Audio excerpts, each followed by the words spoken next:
जय हिंद दोस्तों, मैं किशन आप सबका स्वागत करता हूं। शुरू करते हैं आज के डिफेंस समाचारों को। दोस्तों, भारत की ड्रोन वॉरफेयर में एल&टी ने एक नई टेक्नोलॉजी पेश की है। एल&टी पेस्ट ने वैद मार्क 1 नाम का एक नया high altitude remotely piloted aircraft system पेश किया। इसकी सबसे बड़ी खासियत है रनवे इंडिपेंडेंट ऑपरेशंस करना, यानी कि इसे पारंपरिक एयरक्राफ्ट की तरह बड़े रनवे की जरूरत नहीं होगी। ऐसी क्षमता इसे दूर दराज और मुश्किल इलाकों में ऑपरेशन के लिए उपयोगी बना सकती है। इवन दोस्तों, एल&टी यहीं पर नहीं रुका। इस कंपनी ने चाणक्य नाम का एक कोलैबोरेटिव मिशन ऑटोनॉमी फ्रेमवर्क भी पेश किया। चाणक्य का उद्देश्य होगा अलग अलग अनमैन्ड प्लेटफॉर्म्स को एक साथ काम करने और मिशन के दौरान ज्यादा ऑटोनॉमस तरीके से निर्णय लेने में मदद करना। अब इसका मतलब सिर्फ एक ड्रोन नहीं है।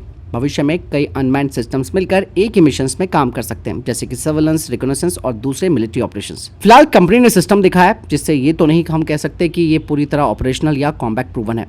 और इन दोनों ही ड्रोन्स की असली क्षमता इनकी रेंज, पेलोड, एंड्योरेंस, एल्टीट्यूड और रियल वर्ल्ड ट्रायल से ही तय होगी। दोस्तों, भारत अब सिर्फ 5th जनरेशन का फाइटर जेट तैयार नहीं कर रहा, बल्कि अब खबर आई है कि भारत 6th जनरेशन फाइटर की रेस में भी कदम बढ़ा रहा है। संसद में पेश की गई डिफेंस कमेटी की रिपोर्ट के मुताबिक भारत ने 6th generation fighter aircraft programme में शामिल होने के प्रयास शुरू कर दिए। सबसे बड़ा नाम है France led future combat air system, यानी कि FCAS। रिपोर्ट्स बताती हैं कि मिनिस्ट्री ऑफ डिफेंस ने फ्रांस के नेतृत्व वाले FCAS प्रोग्राम में भारत को जोड़ने के लिए प्रयास शुरू कर दिए हैं और इस प्रोग्राम की रोड मैप भी मांगी गई है। लेकिन कहानी सिर्फ यहाँ पर FCAS तक सीमित नहीं है दोस्तों। आज दुनिया में 2 बड़े 6th जनरेशन के फाइटर जेट प्रोग्राम्स आगे बढ़ रहे हैं। एक है UK, इटली और जापान का GCAP और दूसरा है फ्रांस और जर्मनी का FCAS।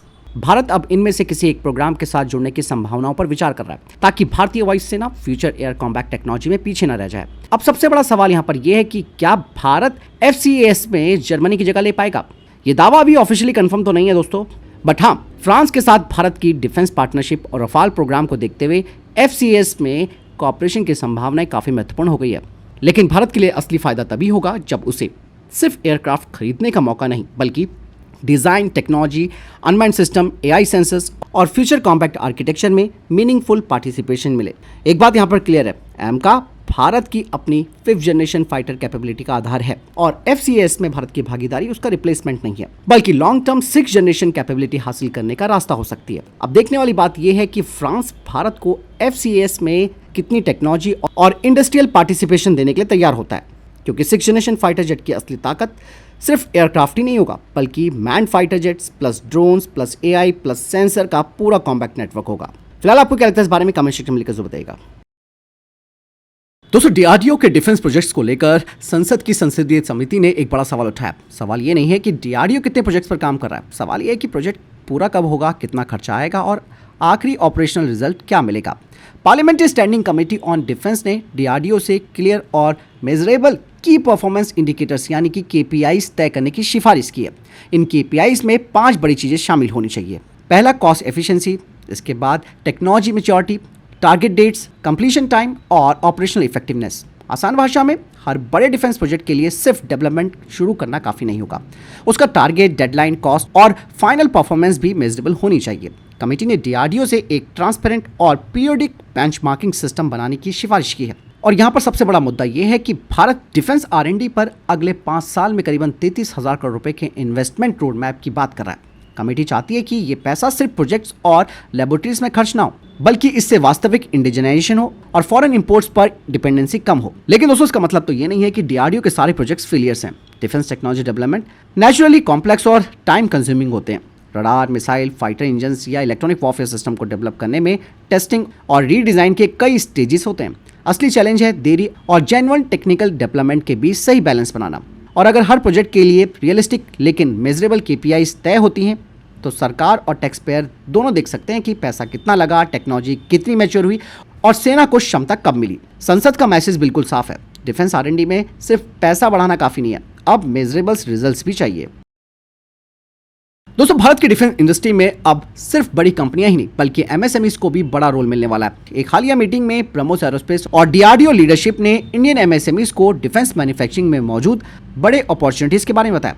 लेकिन सवाल यह है कि एमएसएमई इस डिफेंस सेक्टर में क्या बना सकती है। इसका जवाब है दोस्तों बहुत कुछ, जैसे कि advance electronics, precision components, specialised subsystems, mechanical parts, sensors और कई हाई टेक्नोलॉजी कंपोनेंट्स की जरूरत बड़े डिफेंस प्रोग्राम्स में होती है। यानी हर कंपनी को पूरा मिसाइल या फाइटर बनाने की जरूरत नहीं है। एक छोटी कंपनी भी किसी बड़े वेपन सिस्टम की क्रिटिकल सप्लाई चेन का हिस्सा बन सकती है और यही आत्मनिर्भर भारत का बड़ा फायदा है। भारत अब डिफेंस इक्विपमेंट को सिर्फ इंपोर्ट करने की बजाय डोमेस्टिक मैन्युफैक्चरिंग और सप्लाई चेन को मजबूत करना चाहता है। बात साफ हो जाती है कि भारत की छोटी और मीडियम साइज कंपनीज भी डिफेंस प्रोजेक्ट्स में बड़ा रोल निभा सकती है।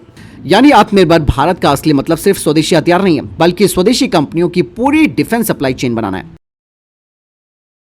दोस्तों, मैंने आपको डिफेंस अपडेट में बताया था कि डीआरडीओ के नेत्रावाक सिस्टम को फाइनल ऑपरेशन क्लियरेंस यानी कि एफओसी मिल गया।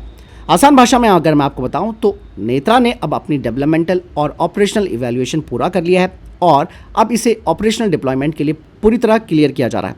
नेत्रा का एंड्योरेंस टाइम 9 घंटे बताया गया है, जिसे कि एरियल रिफ्यूलिंग के जरिए और बढ़ाया जा सकता है।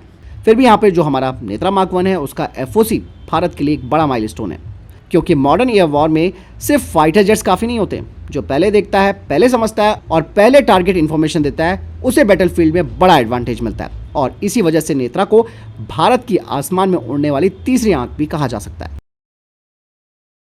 वहीं दोस्तों, मैंने आपको डिफेंस अपडेट में बताया था कि भारत संकल्प 2026 के रोड मैप के तहत रशियन ओरिजिन फाइटर फ्लीट में क्रिटिकल सिस्टम्स को स्वदेशी टेक्नोलॉजी से रिप्लेस करने पर फोकस कर रहा है, जिसमें शामिल है avionics, radar, electronic warfare, navigation, communication और वेपन्स। इसका सबसे बड़ा फायदा होगा Su-30 MKI को। लगभग 270 सुखोई फाइटर जेट्स को लंबे समय तक ऑपरेशन रखने के लिए भारतीय सिस्टम्स को तेजी से इंटीग्रेट किया जा रहा है और इसका सबसे महत्वपूर्ण हिस्सा है भारतीय आईएसआर रडार प्लस स्वदेशी इलेक्ट्रॉनिक वॉरफेयर प्लस अस्त्र मिसाइल।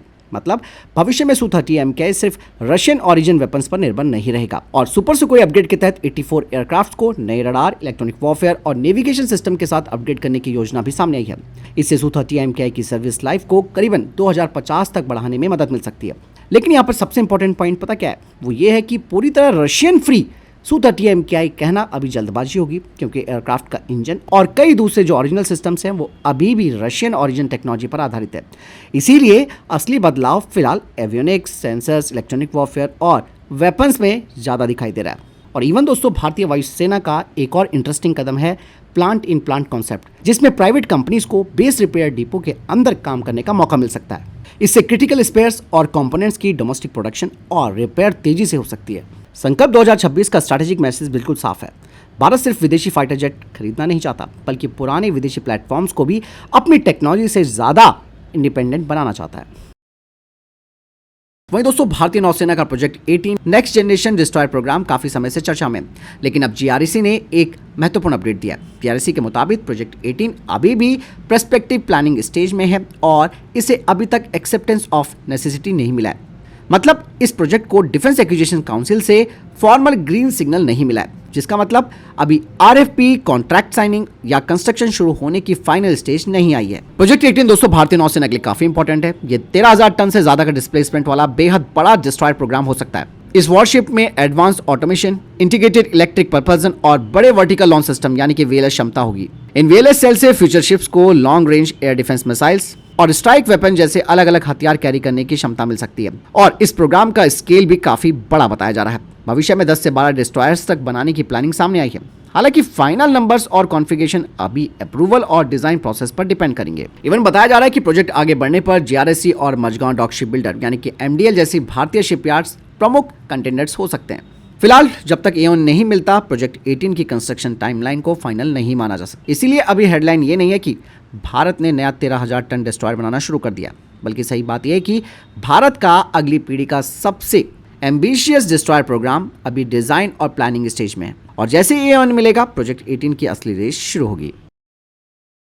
इसके अलावा दोस्तों, जापान का बेहद खास फाइटर जेट पहली बार भारत की जमीन से उड़ान भर सकता है। रिपोर्ट्स बताती हैं कि जापान अपने मित्सुबिशी F2 फाइटर जेट्स को Bharat Japan bilateral air exercise के लिए भारत भेजने की तैयारी कर रहा है।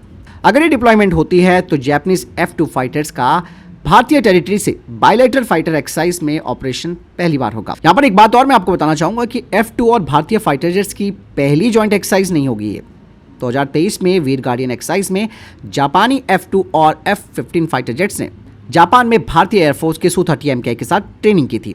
अब फर्क ये होगा कि पहले इंडियन फाइटर्स जापान गए थे और अब अगर F2 भारत आता है तो जापानीज पायलट्स भारतीय एयर बेसिस और इंडियन एयर स्पेस इन्वायरमेंट में ऑपरेट करेंगे। और ये ट्रेनिंग दोनों देशों के लिए काफी वैल्यूएबल हो सकती है, क्योंकि F2 कोई साधारण F-16 नहीं है। ये F-16 डिजाइन पर बेस्ड है, लेकिन जापान ने इसमें बड़े बदलाव किए, जैसे लार्जर विंग, जापानीज एविनिक्स और जापान का स्वदेशी ISRR। और भारतीय पायलट्स के लिए भी F2 जैसे अलग एयरक्राफ्ट के खिलाफ ट्रेनिंग का फायदा होगा। उन्हें अलग radar characteristics, electronic warfare systems और टेक्टिकल डॉक्ट्रिन्स को समझने का मौका मिलेगा।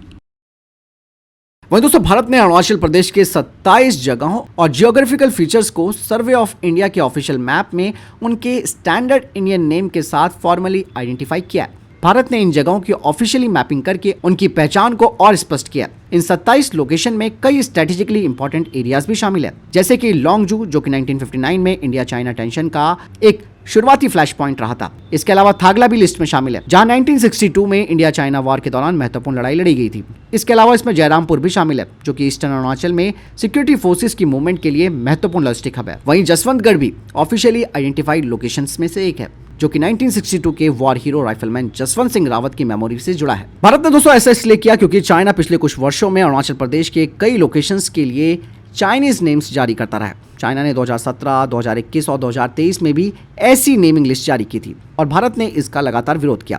भारत की पोजीशन बिल्कुल साफ है, सिर्फ किसी जगह का नाम बदल देने से उस टेरिटरी की वास्तविक स्थिति नहीं बदलती। इसीलिए 27 लोकेशंस को ऑफिशियली इंडियन मैप में फॉर्मली आइडेंटिफाई करना एक तरीके का कार्टोग्राफिक और एडमिनिस्ट्रेटिव असर्शन है। तो मैसेज साफ है, नाम बदलने से जमीन नहीं बदलती। अरुणाचल प्रदेश पर भारत अपनी टेरिटोरियल पोजीशंस को लगातार मजबूत कर रहा है। वहीं दोस्तों, पाकिस्तान की भविष्य की ड्रोन स्ट्राइक क्षमता बढ़ सकती है। दरअसल टर्की अब इन्हें नया हथियार दे सकता है, जिसका नाम है अल्पागट। इसे तुर्की की रॉकिस्तान और STM ने डेवलप किया। अल्पागट एक स्मार्ट लॉइटरिंग म्यूनिशन है। ये एक ऐसा अनमैन्ड वेपन है जो टारगेट एरिया के आसपास लॉइटर कर सकता है और सूटेबल टारगेट मिलने पर उस पर प्रिसीजन स्ट्राइक कर सकता है। बताया जा रहा है कि पाकिस्तान अपनी हाई एंड UAV क्षमता को बढ़ा रहा है और बैराकटर एकेंसी जैसे कॉम्बैट ड्रोन इसमें बड़ा रोल निभा सकते हैं। और अगर एकेंसी पाकिस्तानी एयरफोर्स में पूरी तरह शामिल होता है और अल्पागट को उसके लिए फॉर्मली क्वालिफाई किया जाता है, तो ये पाकिस्तान को एक नया stand off precision strike option दे सकता है। फिलहाल ये कहना सही नहीं होगा कि पाकिस्तान ने अल्पागट को ऑफिशियली अपने आर्सेनल में शामिल कर लिया है, क्योंकि किसी भी हथियार को किसी ड्रोन पर इंटीग्रेट करने के लिए payload capacity, weapon interference, mission computer, data link और सबसे जरूरी क्वालिफिकेशन टेस्टिंग की जरूरत होती है। हालांकि दुश्मन को कम नहीं समझना चाहिए। अगर वाकई में वो इनका इंटीग्रेशन कर लेगा पाकिस्तान, तो इससे पाकिस्तान की long range precision strike mission क्षमता बढ़ जाएगी। वहीं दोस्तों, सोशल मीडिया पर बातचीत शुरू हुई और मामला पहुंच गया डिफेंस एस्पोनास तक। एक भारतीय वायु सेना के विंग कमांडर को सेंसिटिव डिफेंस इंफॉर्मेशन लीक करने के आरोप में गिरफ्तार किया गया।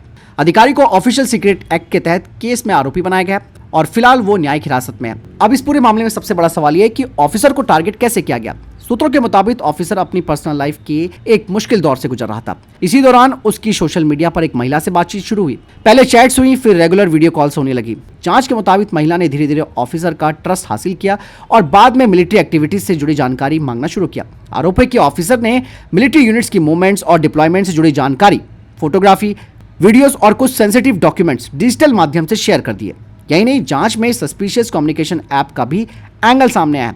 आरोप है कि ऑफिसर को एक कलीग के फोन में एक पर्टिकुलर ऐप इंस्टॉल करने के लिए कहा गया था। जांचकर्ता ये पता लगाने की कोशिश कर रहे हैं कि क्या ये ऐप स्पाईवेयर या रिमोट एक्सेस मालवेयर की तरह काम करता था। ऐसे सॉफ्टवेयर दोस्तों थियोरेटिकली फोन का डेटा चोरी करने, लोकेशन ट्रैक करने या कम्युनिकेशन तक अनऑथराइज एक्सेस देने में इस्तेमाल हो सकता है। इंडियन एयरफोर्स इंटेलिजेंस को ऑफिसर की अनयूजुअल एक्टिविटीज पर शक हो गया था और उसे सर्विलांस में रखा गया था। इसके बाद ये मामला लॉ इन्फोर्समेंट एजेंसी को सौंपा गया और 31 मई को इसकी गिरफ्तारी की गई। अब जांच में सवाल यह है कि कितनी सेंसिटिव इंफॉर्मेशन बाहर गई है और उसका इस्तेमाल किस उद्देश्य से किया जा सकता है। सोर्सेज कह रहे हैं कि जांच में अभी बहुत कुछ खुलासे हो सकते हैं और यही इस मामले की सबसे बड़ी सीख है कि मॉडर्न एस्पोनाज हमेशा सीक्रेट एजेंट या बॉर्डर क्रॉसिंग से नहीं होता। कभी कभी एक social media connection, emotional manipulation और छोटे छोटे पीसेस ऑफ इंफॉर्मेशन भी इंटेलिजेंस कलेक्शन का हिस्सा बन सकते हैं। फिलहाल ये बात ध्यान में रखने वाली बात है कि ये मामला अभी इन्वेस्टिगेशन और जुडिशियल प्रोसेस में है, इसीलिए सभी आरोपों को अंतिम रूप से साबित तथ्य नहीं माना जा सकता।